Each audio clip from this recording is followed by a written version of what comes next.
គោរពនឹងជម្រាបសួរក៏ដូចជាសួស្តីទៅកាន់ពុកម៉ែបងប្អូនទាំងអស់គ្នាថ្ងៃទី26 ខែ 1 ឆ្នាំ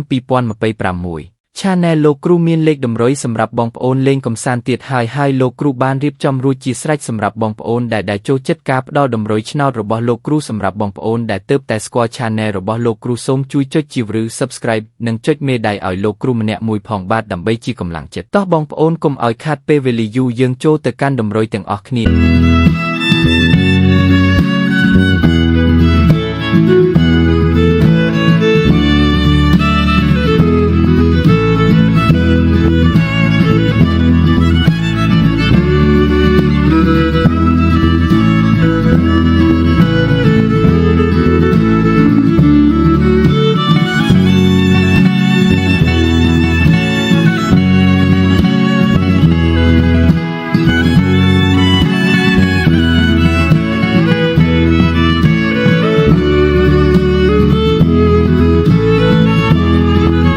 ហើយនេះគឺជាតម្រុយរបស់លោកគ្រូបងប្អូនពេញចិត្តលេខ1ណាសូមយកទៅផ្សងសំណាងចុះលោកគ្រូចែកជូនដោយមិនគិតថ្លៃជាចុងក្រោយលោកគ្រូសូមជូនពរបងប្អូនរកទទួលទានមានបានគ្រប់គ្នានិងទទួលបានសំណាងល្អពីតម្រុយរបស់លោកគ្រូសូមជម្រាបលា